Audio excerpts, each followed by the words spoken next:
Hey internet friends! A question that I've been asked countless times in the past few months is about Black Lives Matter and their protest that they had at the Pride Parade last year. And with more and more news coming out, I found that I'm being asked this question so much more lately. If you didn't know already, in the past few weeks, the Toronto Police Chief came out and said that the Toronto Police will not have a parade float or have any participation within the Pride Parade in the upcoming year. Quick history lesson. During the 2016 Pride Parade, Black Lives Matter held a sit-in protest to raise awareness of the lacking regard that Pride Toronto, the organization, has shown to Black LGBT youth, presenting a list of demands.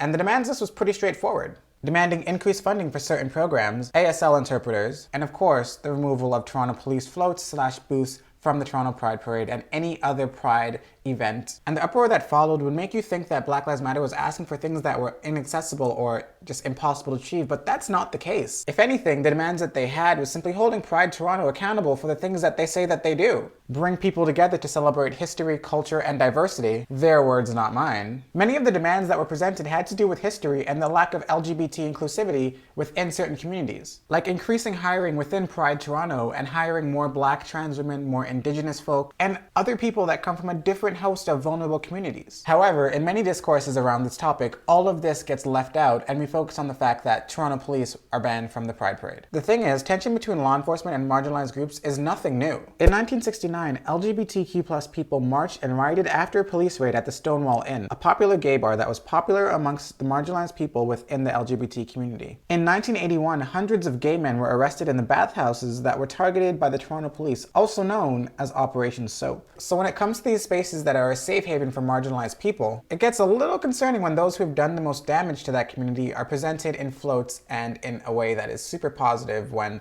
that's not really the case. So whether you support the removal of police presence at Pride events or not, to suggest that the concern isn't valid is a lie. And suggesting that there shouldn't be any tension between a marginalized group and their oppressor just because time has passed isn't your call either. The point that I'm trying to make is that Pride parades have always been political from the start to where they are today. It shouldn't be the responsibility of Black Lives Matter or any other marginalized group to ensure that they are being represented in the way by a group who claims to represent them in a certain way. So while there's hundreds of think pieces and articles floating around Facebook and all over social media condemning Black Lives Matter, I urge you to look into the history of what a Pride Parade is and look deeper into the history of Black Lives Matter, the tension with Toronto police, and the tensions with Pride Toronto. Because there's kind of a lot of stuff you can learn there.